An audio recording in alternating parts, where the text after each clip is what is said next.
Good evening, Facebook. This is Teresa B. coming to you live from Amplified Exposure Live. I'm here with my guest today, Miss Latoya Smith. She's an editor and she has a lot to show us and talk to us about writing. Because some of y'all out there, I don't know. I don't know. But she came on my show today, not only because she's my own personal editor, but she came on my show today because she likes me. So, for all of you out there in TV land, Roku, ITV, YouTube, Facebook Live, everywhere else, you know where you at. We're on here today to bring my special guest so she can, as my grandma used to say, let you learn something. Okay? How you doing, Latoya? I'm good. Thank you for having me. I'm excited. You know I'm a goofball. So I'm glad you came on tonight. And I thought it was very crucial for you to come on my show because I'm getting a lot of material since I've been doing this. And there are a lot of people that want to claim to be writers. They need some advice. Absolutely. So let's first go back how it all started. How did it begin that were you a writer yourself? Or did you just start editing at a young age? How did it start? So I actually was a big reader throughout my childhood. My mom was in education, so she was big in books. And so from a kid, I did the little read-alongs with the cassette tape up until Babysitter's Club, Goosebumps, Scholastic Kid, you name it, always into books. But it was in college, actually, my freshman year, where Terry Wood's book, True to the Game, came out. And I read it Christmas break overnight. I got it for Christmas, was done with it the next day. And it just so happened that week, she was on the Wendy Williams show. And that was before Wendy was on TV. So she was on Hot 97. And she mentioned there that she was looking for an assistant. And my cousin overheard it and called me and was like, you need to call her right now. She's looking for an assistant. And I'm like, okay, I'm in college. I don't even live in New York right now. I went to Temple University in Philly. So I'm like, how is this going to work? The girl cursed me. I was like, look, I don't care. Call her. And I called her and she answered. And we talked. We had a good conversation. She actually was cracking up. She thought it was funny that I actually called. No one else called, so silly them. And then she ended up hiring me that spring, and I worked with her all throughout college. So that was my first publishing job. Wow, that was huge. That was 2002. Like one of the greatest writers of all time. That was your first job? That was my first job as her administrative assistant. Okay, well. Yeah. And so through college, when I was at home, I would work in the office. And when I was at school, she would send me books. I would read them and give her my, feedback and kind of help her figure out who else, who next to publish. So I worked with her closely, with that until I got out of college. And then from there, I went to Kensington Publishing. I was there very briefly because my boss, my idol, Karen Thomas, who worked there, she's the one who started Defina Books. And when I interviewed with her, I was like, oh my gosh, yes, every book on her shelf, Carl Weber, Mary B. Morrison, Mary Monroe, and a ton of others. I was like, I've read every one of these books, like, what's up? And she was like so impressed and excited because I knew her list. So she hired me pretty much right after. I did stalk her for a few weeks. I was like, so did I get the job? Did I get the job? But yeah, that was my second job. And then shortly after I worked with Karen, she got a job at Hachette Book Group, which at that time was Time Warner Book Group. It had just been taken over. They had some new initiatives going. And so I joined her there in October of 2006. And I worked there for almost 10 years. Doing acquisitions. So I did a lot of women's fiction, romance, erotic fiction, memoir, relationships, finance books. Like I did a little bit of everything in Hachette. Yeah. Okay. So after you completed, you had all that experience after that. Was that when you went to Simon and Schuster? No, I never worked at Simon and Schuster. Okay. I worked at a smaller publisher called Sam Hain Publishing.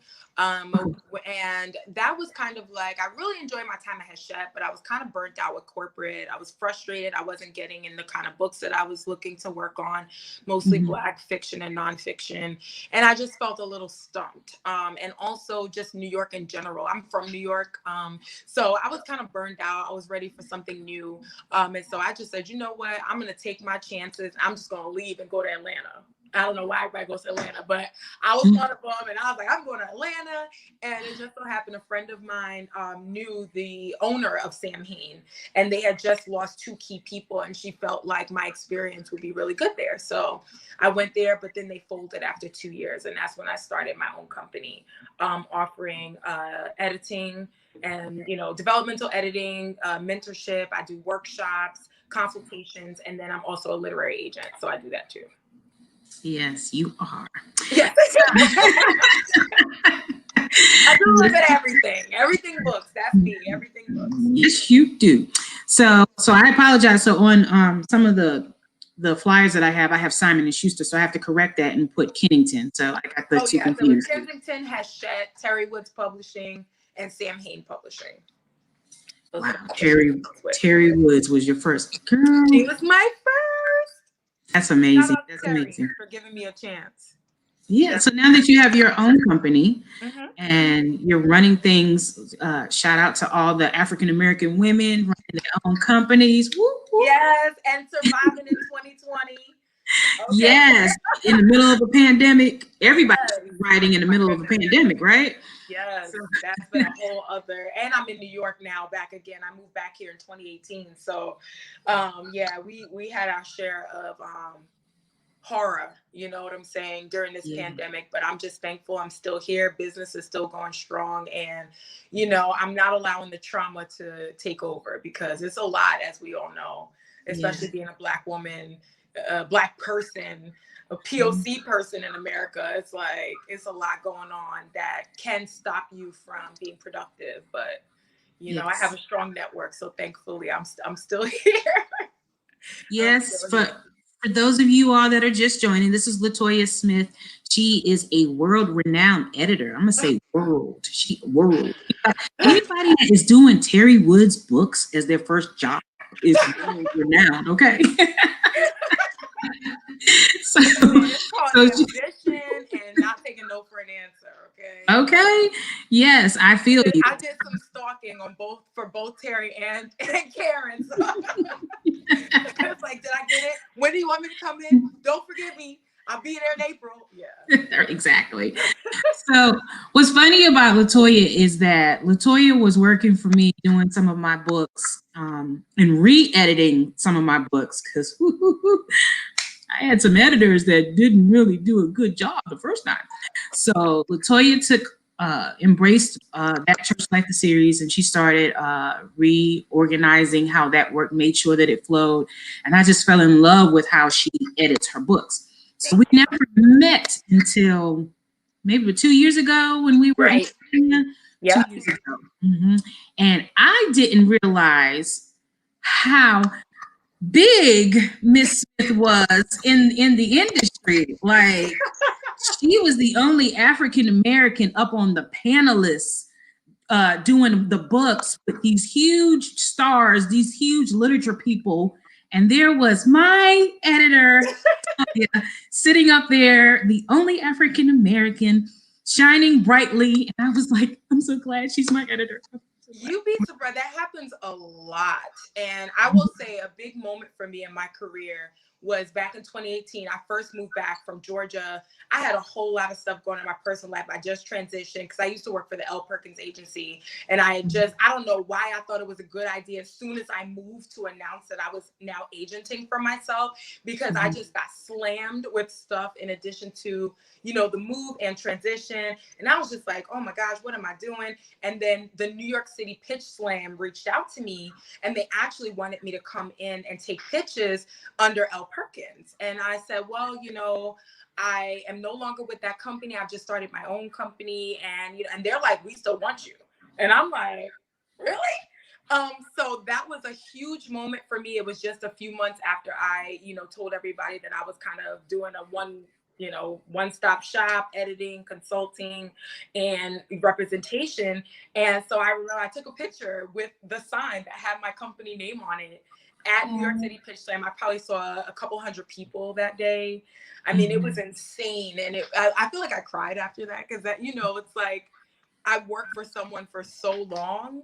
And to like be in this place where I was really the only brown girl there, especially taking pitches. There was an assistant there, but I was the only one there. And so everybody's kind of like, who's this? I even had someone ask me, a white male agent, kind of like, so what's your story? Almost like, what are you doing here? Kind of. And it was so funny because a woman who was seated next to me, who had been seated next to me throughout the pitch session, we were having lunch, and I didn't even say anything. She just jumped in and was like, "Oh, you don't know Latoya? She blah, blah, blah, blah." And I was like, "All right, all right." You're part of my squad too, so whenever you need some backup, just call me. Thank you. But I think that's just something that, I know this has been more, but now it has a label, but this whole code switching thing, it really is a thing. And I am very often the only person of color in the room, not just on the staff, but in the audience, Wow. So it is a little different sometimes, not feeling uncomfortable or hoping that they get me or understand, where I'm coming from and things like that. I can't tell you how many panels I've been on about diversity and, oh, what should we do? And, I mean, even back when I was in corporate, and I'm like, but I can say now I am seeing more change, thankfully, on the list. I am meeting editors who are really excited, not just to fill slots, but really are enthusiastic about bringing our voices, and staff, because I think the creatives, that's not the problem. You guys, you're all there. But who is working on these books? Do they get your voice? Do they understand how you sell? Do they understand the market? Are they educated enough to help publicity, marketing, sales, people who may not be familiar with the subgenre or do they know how to help them sell your book? And so I think the conversation is beyond getting Black or Latina or, Asian, whatever voices on the list. Is who is working on these books, and are they going to do the book justice? Yes, that is key. Because again, I'll testify to anybody. I had about 10 editors from my first book. And, if they don't know your genre or don't understand or never even experienced, like my first editor, so I'm Christian fiction, but she was a Jehovah's Witness. Not to say that they don't say that they're Christians, but our experiences are totally different when it comes to Kojic versus the type of background that she had. So she didn't understand some of the connotation that I had in my book. So it is very, very crucial that you get somebody that understands your writing. Definitely. So let's get down to the nitty gritty, because like I told you, them books that I've been getting them. So please explain to our audience how many phases of editing that they should go through before they put their book out there. Honestly, there is no answer to that. It's as many rounds as it takes to get it done, and I think that especially when you are self-publishing and you're paying per round, you get caught up in the finance of it and not in the quality. And so you do what's within your budget, which isn't always the best job. And, there are some very lenient readers who don't really care if you tell a good story. They don't mind if it's riddled with typos or really bad sentence structure, etc. But your avid reader, they're going to rip you apart. And sometimes it's difficult. Now, of course, reading is subjective. So there might be people who don't like your story, don't like your characters. I'm not talking about that. I'm just talking about, the strength of the story and what people gravitate towards. And so, I've had books where we've only gone 1 or 2 rounds. And then I've had books where we went back and forth, and then their editors went back and forth. And those books went through probably a dozen rounds between me, then the editor, then the copy editor, then the proofreaders. Because if you're getting published by a traditional publisher, when you hire your agent, you're going to go through edits with the agent. Now, you may have paid an editor just to get the deal with the agent, and you still probably have to go through some edits with the agent just to get it sold. And then you'll have to go through edits with your editor, who will then pass it on to a copy editor. So now you're hitting the grammar, the punctuation, the line editing. And then it goes to 2 proofreaders typically simultaneously to make sure there's no kind of leftover stuff. And then you get your final okay, where you're like, all right, I think we're done now. So I would say at the very least 2 rounds, and that's if you are a strong writer. And by strong, I mean like probably seasoned, meaning you've been through it, you know the common mistakes, you know the first time writer mistakes, the show versus tell, the too much description, not enough description, this is boring dialogue, ooh, this is compelling dialogue, how did the character get from this point to that point, and you didn't explain, and that takes time and books, and practice like everything else. So don't rush success. Yes. So I'm smiling, I'm teasing because because I've learned so much during the writing journey, and I try to pass things on to who are just now starting and they just don't want to listen. But one thing that I've learned is never rush the process. I was one of those writers who had to have my book out like within a month after I gave it to the editor. That is impossible to do if you could be a good writer, but like for me, spelling isn't my strong point. So my stuff might take a little bit longer. I do go through the developmental edits and everything with you, and then I do have and you do some of the copy editing too. Yeah. And then I bring it to another copy editor, and then I have beta readers. I have about 6 beta readers that do it. So by the time that whole entire process is finished, that's about 3 months. And so one thing I'll warn writers, especially if you have not gone through the process, especially if you don't have a designated editor where you know their schedule, they're ready for you, waiting, please do not set pub dates until and publication dates is what I mean by that, until you know how long it's going to take. Because as you said, if let's say you say, oh, y'all, my book is coming out next month, and then 2 things could happen. You can get your book back from your editor and it is not what you thought it was. And it's going to definitely take you more than a few weeks. Now you're going to try to rush it out there because you told all these people it was going to be out there, or you're going to disappoint your readers because now you have to tell them, they need to wait. Or you wait to the last minute and then reach out to an editor and they don't have any availability, and now you're angry at the world. And you end up hiring probably someone who is not as, equipped or whatever have you, because poor scheduling. So I always tell authors work backwards, like you said, a lot, at least 3 to 4 months, especially if you're new to the process, because it's a lot of back and forth. And, you have to recognize, like, as much as we love to only be working on your stuff, we're not. So once we return it, we're moving on to something else. So now we have to schedule to come back in if that is part of the process, so it's a lot. And I think until you're familiar with it, don't set any release dates. Once you have that polished book and you're ready to work on the cover and start your promo and all that, that's when you set the pub date, and then you work backwards to get all your word of mouth, your reviews, all that stuff out there.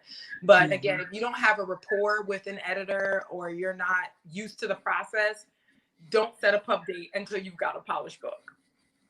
Yes, I learned that lesson from book 2. I had all these dates, and then I kept changing it. And then 2 weeks later, I'm changing it again. And then I'm like, I just need to shut up until this book is finished. Like, it just applies unnecessary pressure. And also, your readers are going to talk smack, but they're gonna buy the book when it's ready. So don't let them rush you into putting out a poor product, because I promise you, they're going to talk about you worse if the book is bad than you being delayed in putting out a good book. Yes. And thankfully, because of you, my book was good, even with my my lateness and my several different releases. Just saying. So when you have those clients that they want to rush, and say they're just not, because everybody's not meant to write, right? Correct. So you have people out there that may be just good storytellers, and then you have people out there that just want to tell their story, but they don't know how to write or really tell the story. How do you deal with those types of writers? So I am more of a finished product editor. I am not the best. I've learned my strong points, I should say, when I first started my business, because I was trying to do all this coaching and all that. I'm not gonna lie to y'all, I do not have the patience for coaching, which is like, hey, Teresa, did you finish your pages? Oh, okay, let me read it as you go. That's basically what coaching looks like, and that is not my strong suit.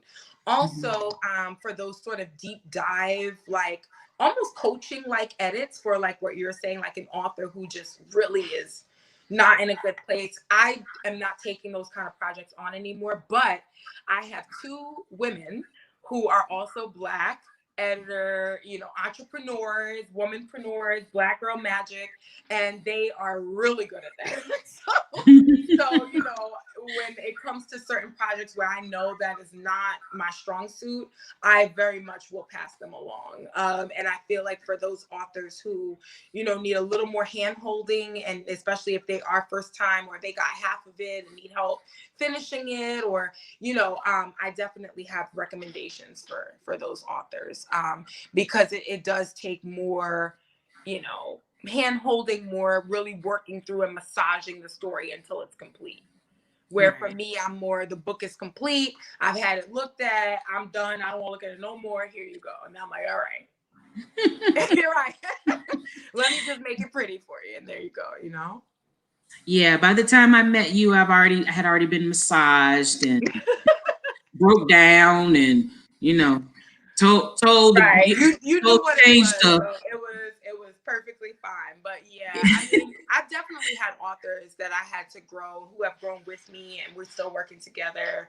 And that's really great. But I think now with the business, I don't have time to do that kind of edit. You know what I mean? And I don't want the quality to suffer. So I just walk away from it if I know I can't give it the attention that it really needs.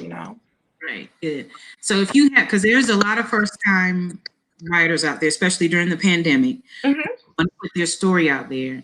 And since you are not the massage and guide you through type person, who would you refer them to? Because again, I get a lot of stuff in my inbox, and it's like, I don't know where to send them. Okay, so I have two recommendations that I usually go with.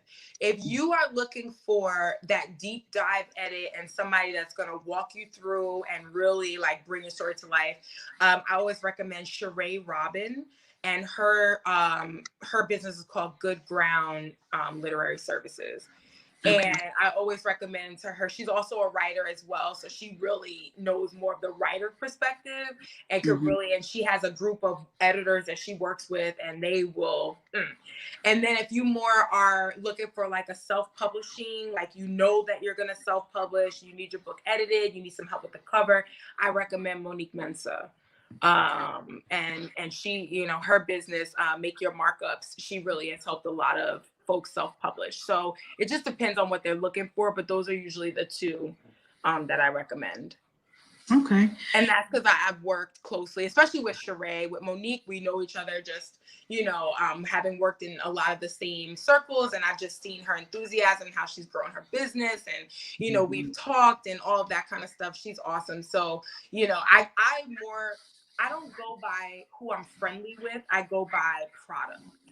Right. And if I see that you are, because to me, your name is everything. So I'm not going to recommend someone just because they're my friend. I'm going to recommend you because I see the work you're doing. And I know that if someone goes there, they will receive quality service, That is awesome, because especially in the literary world, it's all about friendships for some people. Exactly. And their friend, they may think their friend's a good editor, but their friend might not be that great. Right. And so that's something for all the new writers, if this is not a hobby for you and you really want to go the distance, you have to think of this as a business. And that means you have to choose your partners wisely, right. Because yes, we all want to be creative and we like to write, but if you're trying to make money doing this thing, time is money. So you have to make sure that you're picking the right people, those who have your best interests at heart and will tell you the truth. Which is why, you know, a lot of times people will say, you know, don't ask your mom, don't ask your cousins, like get, you know, a beta reader or an editor. And that's really just because you need someone who has a critical eye and can be honest with you. If you have an English professor, a friend, or even sibling who is like, girl, I'm gonna tell you the truth, you know, there's nothing wrong with that. It's just putting out the best product you can, especially if you're looking for an agent or editor, because oftentimes you have that one shot to show them what you can do. And you don't want to do that with a okay project. You want to do that with one where they cannot say no. You know, so you want to have your research done. You want to know where you fit in the marketplace, and you want to have that polished manuscript to back up what you know to be true about your work. Right. And for those of you out there, just because you have a friend that might be an English professor, it doesn't mean that they're a writer. Just know that. Or an editor. Or an editor. Yeah, because a lot of people seem to assume, because I teach English, but I'm a horrible speller and my grammar is not on point. Okay. Yes, I understand. I was a journalism major, and yeah. Right. So just because you in class. yeah, so just because you teach English doesn't make you the right fit for that particular writer. So that's true. Also, just because you're an avid reader does not make you an editor. There's a lot of readers out there that are editors. So be leery of that too, because what is very troublesome for someone like myself, and I've spoken to other, you know, folks who have editing businesses as well, but it's like, you know, you might come to me and you're like, oh, I don't like your price. And then you go somewhere else and then they charge you maybe less, but you still paid money and you got a bad job. And then you come back to me and now you're like, oh my God, but I just paid this money. Okay. That's not, you know, unfortunately, that's not my fault. You still have to pay to play. And this is why it's like research. Research, you will always hear me say this at any time I have a conversation, because there's really no way that you can survive this thing in a bubble. You have to know what you're doing, especially if you're investing money. So you should be looking into these editors. You should be looking into these publicists, whoever you're hiring to help you. If you're paying money, research them, look them up, ask them to talk on the phone, ask them who their clients are. I mean, you know, to me, if they're reputable, they shouldn't have a problem pointing you in the right direction. Whether it's, oh, here's my catalog on my website, or here's a few clients I've worked with, check them out on social media. I even had a client ask to speak to one of my clients before I signed him on the agency. And my clients were like, sure, give them my number, no problem, because they recognize like that's what someone who's serious is going to do. They're not going to just go with someone willy-nilly. And I shouldn't be offended because he's doing what he's supposed to do. He's making sure that I am a good fit. And, you know, he wanted to talk to a client just to see how I work personally. You know, you can know someone, but do you work well together? And that's really important too, especially if you have an editor or agent. You don't want to be stuck with them for 1, 2, 3 book contract and you hate each other. Right. That's pretty terrible. Right. I was really blessed when I came into the industry, because I had some heavy hitters that were really helping me out. Victoria Christopher Murray, Rhonda McKnight, Thomas. And Jacqueline Thomas is actually how you and I got connected. And yes. That don't know these people, something is wrong with you, because I love her. I haven't seen her in a while. I used to see her often because I'm always in North Carolina, but now with, you know, COVID, but yeah, she's a sweetheart. So she believed in me and she said, you need Latoya. You need Latoya. So sometimes you can get referred to that person that is the to your puzzle. So just be on the lookout when you do give your work to friends and family. If you do that, make sure that they, like you said, tell the truth, but also refer you to someone quality. Yes. Quality. Yes. I've had some experiences. So, well, you also help writers to find you work as an agent, correct? Yes. Yes. So you help authors to find a publisher if they do not want to be an indie author. Tell us. So I have a submission system where people can send me their queries. And basically what I'm looking for is something marketable that I can sell.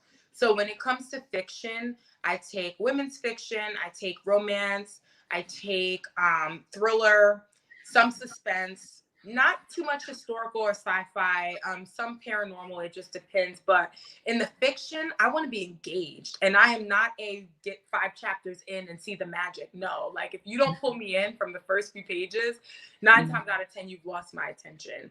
And so, that's what I'm looking for in terms of fiction. With nonfiction, it is really platform based. It just depends on who you are and the idea, and if I think I can sell it.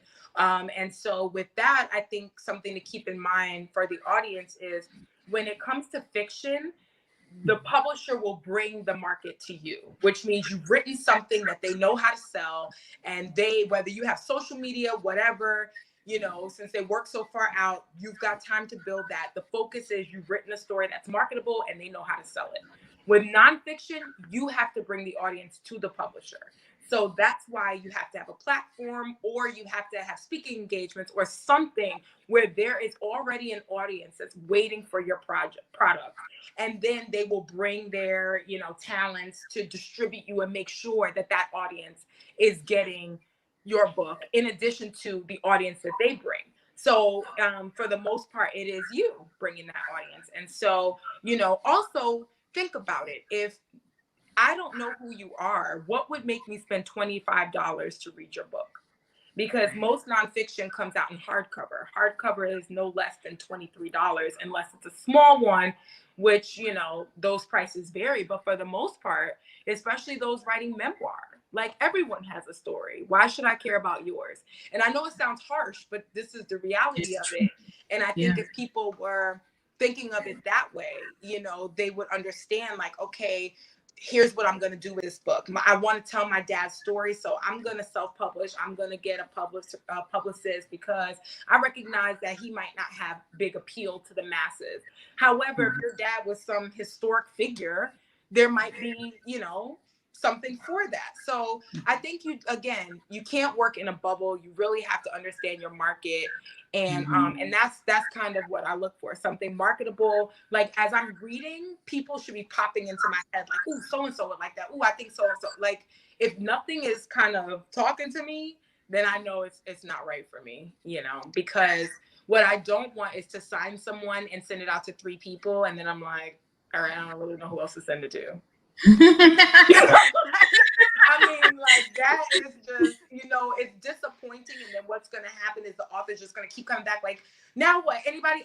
And now we're both disappointed, So I try to manage expectations and that's how I choose. It really has to do with, obviously what you've written, that has to resonate with me. I have to love it. I try not to take projects that I like because it shows when I'm pitching. So that's just a note for all of you all. If you're looking for an agent, make sure they love your work. Like, don't get caught up in, I just want to work with that person. Because if that person doesn't love you back, it's going to show in their efforts. And, in your trust in them that they're going to pitch you to the right publisher. They're going to understand that it's not just about the money. It's about, is this person going to do the best job for your book? Right. Right. And even when you're doing the marketing piece, make sure your publicist also likes you. Correct.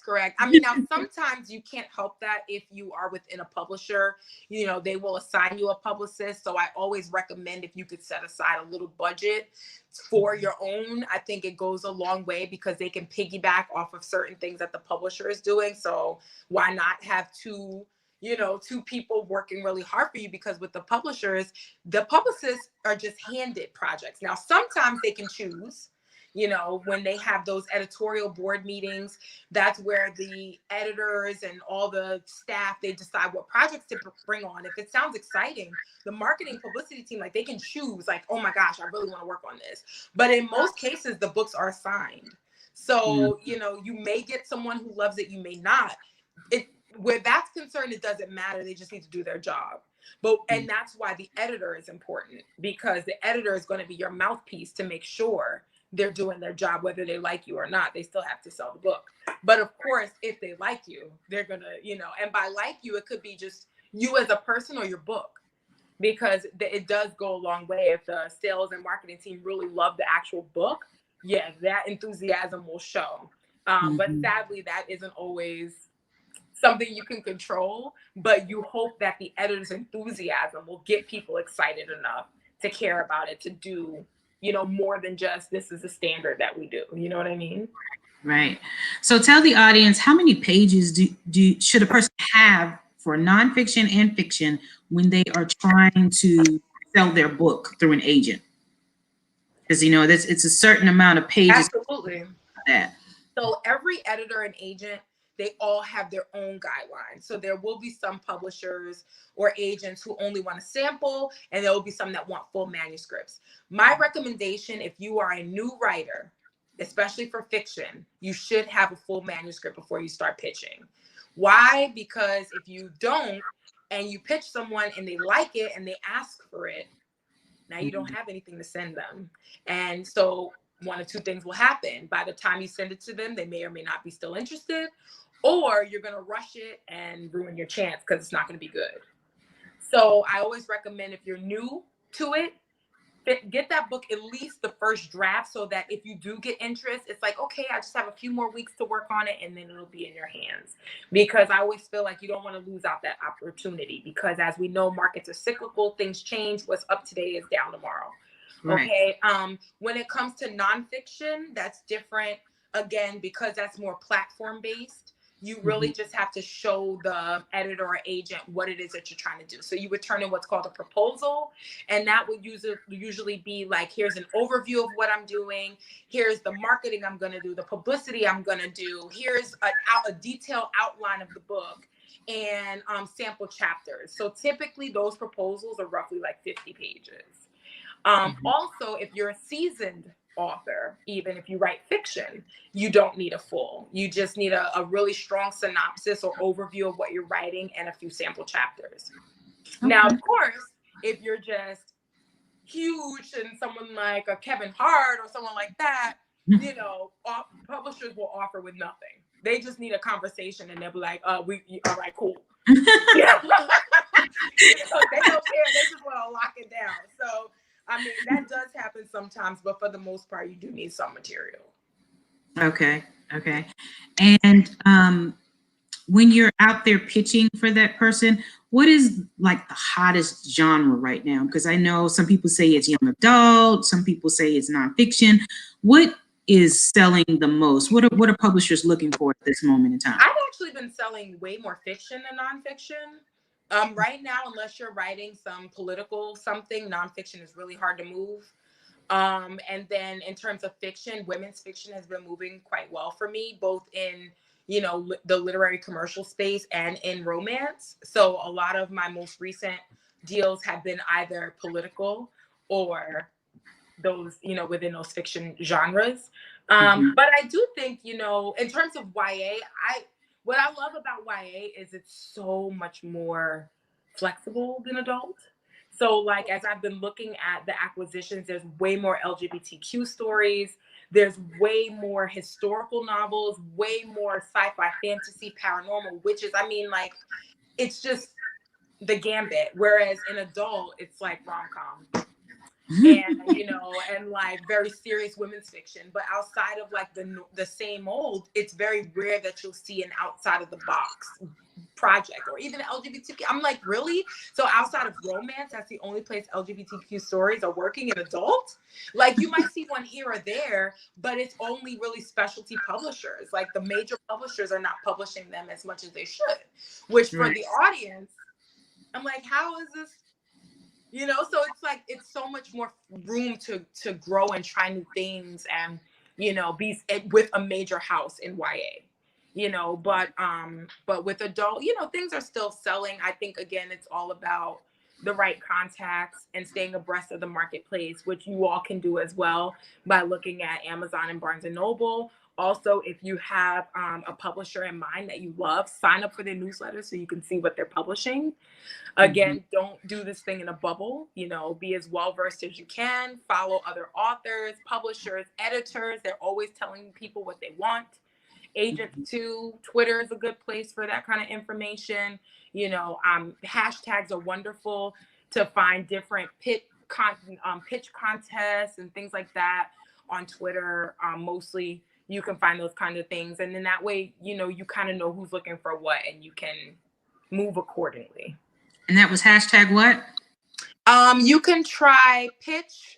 You can try pitch wars. You can try, I think one is like DV pit or something like that, but it's like different ones they do like every season or every month kind of thing, where they're promoting. And then, like I said, editors and agents, you know, often just put out, you know, random calls. We're getting to the holidays now, so they might be slowing down because I know I'm actually shutting down after next month. And I won't be reopening again until January. You know, because nothing's happening. So I don't want to be, you know, spending my holidays reading stuff I can't move. So.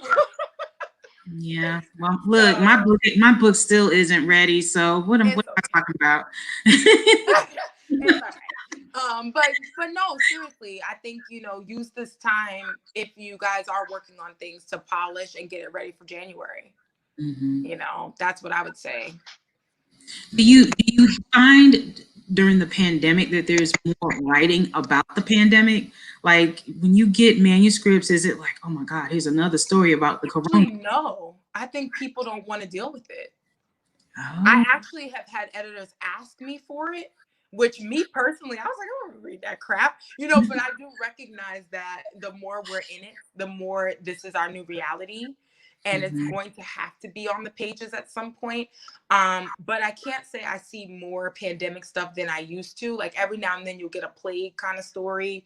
I've only got one submission that was COVID related. And I pitched it to that editor because she was one of the only ones who asked me specifically for, you know, pandemic or COVID related stories. But for me personally, I have not received a lot, no. Oh, okay. Okay. So that conference that we were at together, I don't remember the name of it, but if you remember, I know you because you was in it, but if you could tell the audience what the name of that conference is, because I want people to get information, especially African Americans, to go to conferences that are solely African American conferences. Like you really have to get out there and go to these other conferences to see how other writers think and feel. Do you agree with that? I think if I remember the name of it, because I go to so many conferences every year. Let me see if I can look it up on my computer. I don't know the name of it off the top of my head though, because that was the first time I went to that conference. Okay. So while you're doing that, I'm gonna go through these comments because you got a lot of comments. Oh, okay, cool. Do it. I'm gonna try to see if I can find it real fast. Okay. So Brent Gaskin said, "Awesome queens." Angela Anderson, hello. Hey, Angela. Everybody knows Angela. She's a gem. She said, amazing. Oh, the James River Conference. The James River Conference. That was an awesome. Yeah, it was really nice. That was my first time there, and it was really nice. But they have like a rule, I think, where they can only invite people every couple of years. So I probably won't be back there for a while. But that's a really good one. I think it's every 2 years. Mm-hmm. Yeah. I really enjoy that conference. Are there any conferences that are a mixture or very diverse writers that you can speak on right now? Conferences that are diverse. Let's see. So actually, I just participated in one that was supposed to be in Atlanta called the Broadleaf Writers Conference. I really like that one. It usually takes place in Decatur, but I think the coordinator, Zach, just told me they moved it. But I really like that one because it was a really fun group and they're really passionate. They have really great workshops. Also, there's there's an organization called Muse, and they have different writers events in different states. So I've done a ton of conferences and for them in Boston. I've done Maryland, a lot of conferences in Maryland.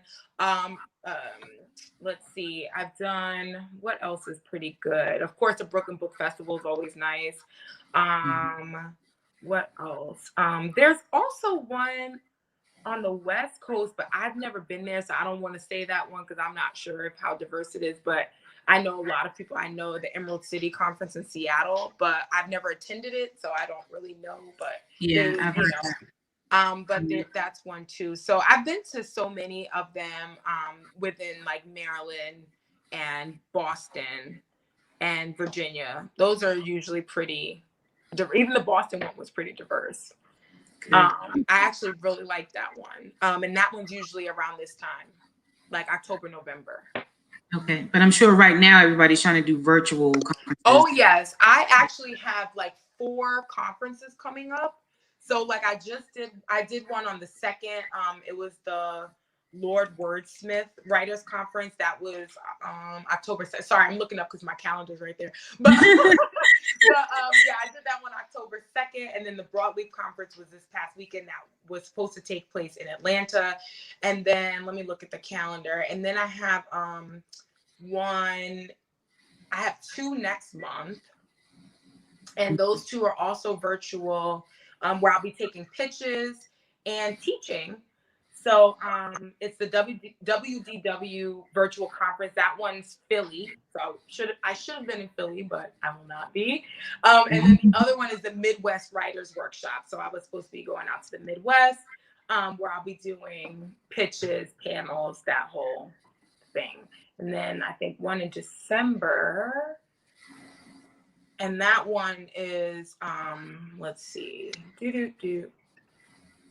which one is that one? Yeah, that's a WDW virtual conference again, but this one is DC. Okay. Yeah. So there's a lot going on. There's a lot of things that people can actually join, even sitting at home. Yes. Also, I'm super excited. I was invited as my first for my first keynote. So that'll be the Las Vegas Writers Conference in April. Oh, I'll be doing my first keynote. Yes, thank you. Wow. I know. I'm like, me? You want me to do a keynote? I'm stomping with the big dogs. That's what I'm so I'm really excited about that one. Yeah. So yeah, I like I said, I have no clue what I'm going to talk about, but I'll make it work. You will make it work because you are a great speaker. Thank you. So, if someone wanted to reach out to you, and well, first of all, before we give the information, we need to let people know that you have to pay for an editor. You do. I'm sorry. Yeah. For some reason, I did get someone in my inbox that really believed that they didn't have to pay someone to do the editing. So, absolutely. I mean, even if you're signed with the publisher, you're still paying in some way, right? Because you get an advance, but you have to earn that back before you make any more money. So, somebody's getting paid. You know what I'm saying? Right. You absolutely do. And I think you just have to be real with yourself in terms of your budget and then find the best that you can within your budget. Right. And that's why I say, research, look around, ask friends, author friends, and take note. Even as you're writing now, that way when you're done, you have folks to call, or even start calling now and just, have people on standby that once your book is ready, you can just jump off and get it done. Right. So I wanted to say that first before you gave out the information, because I wanted them to know that you are not free. Okay. So definitely not free. Definitely not free. So if you can tell them how to reach you. So I'm very visual. I'm just about anywhere. You can find me on LinkedIn. You can find me under Latoya Smith on Facebook. Also on my business page, LCS Literary on Facebook. You can find me on Instagram. I have 2. My personal one, if you care about my beach trips, which is at Glam Editor Girl, and my business one, LCS Literary Services. I'm on Twitter at Glam Editor _Girl. And then, of course, for all of you interested in me professionally, visit my website, which is lcsliterary.com.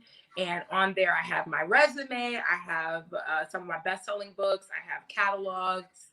And I also have my submission guidelines and the link where you can submit your work to me. Awesome. And like I said, jump on that because I'm closing down. I don't know if I'm closing early November or right before Thanksgiving, but it's coming. So make sure you get your submissions in before that because my system will not allow you to send it once it closes until January, probably maybe whatever that first Monday is. That might be the 4th, the 3rd, something like that. Yeah, and don't be sending my homie no crap, okay? Listen, you could say that, but unfortunately, no. I wouldn't call it crap. Let's just say, even if I'm not the right fit, there are many more agents that you are welcome to submit to as well. She's so professional. I'll say it for you. Don't send her no crap, okay?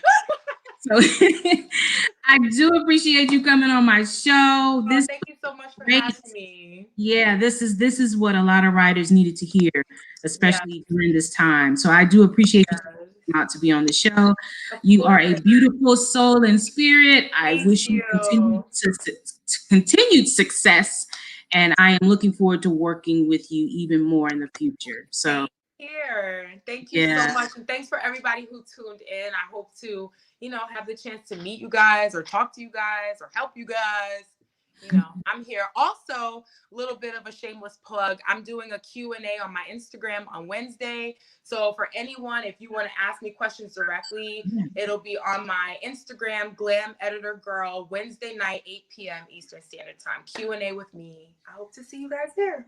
Yes, please go there, people, especially the newbies. Please go there. Please come. I will answer whatever you ask me. Please go. Yeah, especially the people in my inbox. Be there. Yes, come on over to the Q&A. I need as many questions as possible, or you can just drop your questions under the photo, and we'll be pulling them from there too. Awesome. Well, I appreciate you, Latoya. Oh, and we forgot to say that you actually have had several awards in your editing. Tell them about your credentials. Yes, I have. Boy, woo. So I won both the Golden Apple, which is the Romance Writers of America award for both editor and agent, which is rare. So I won 1 year for editor of the year and 1 year for agent of the year. And I won the Literary Jewels Award for editor of the year. I've won Rita Awards for a couple of my different books. So I've got some awards. I've got some USA Today bestsellers. I've also got some book to film with Carl Weber's The Man in 3B. The only one I don't have, which I know D. Watkins is going to kill me for saying this, but I don't have a New York Times hit yet. I would love to take the credit for his, but I left Grand Central before his book came out. So I don't take the credit for D because I didn't get to work on that book myself. But, that's my heart right there, D. Watkins. I'm still waiting on that, on my New York Times hit as an agent. I didn't quite get one as an editor, so that's the only accomplishment I feel like I have not yet. Well, it's coming. Yeah, it's coming. It's definitely coming. I can't say it's gonna be me. You never know. You never know, but you can hope and dream. Exactly. Hey, do it. That's why I'm taking my time with this next one. Taking my time. Hey, no complaints for me. Just let me know, and I'm there. Oh, God bless you. Thank you so much for coming on my show. And for those of you that heard her, she'll be on Instagram on Wednesday for Q&A at what time? 8 p.m. Eastern Standard Time on my Instagram, Glam Editor Girl.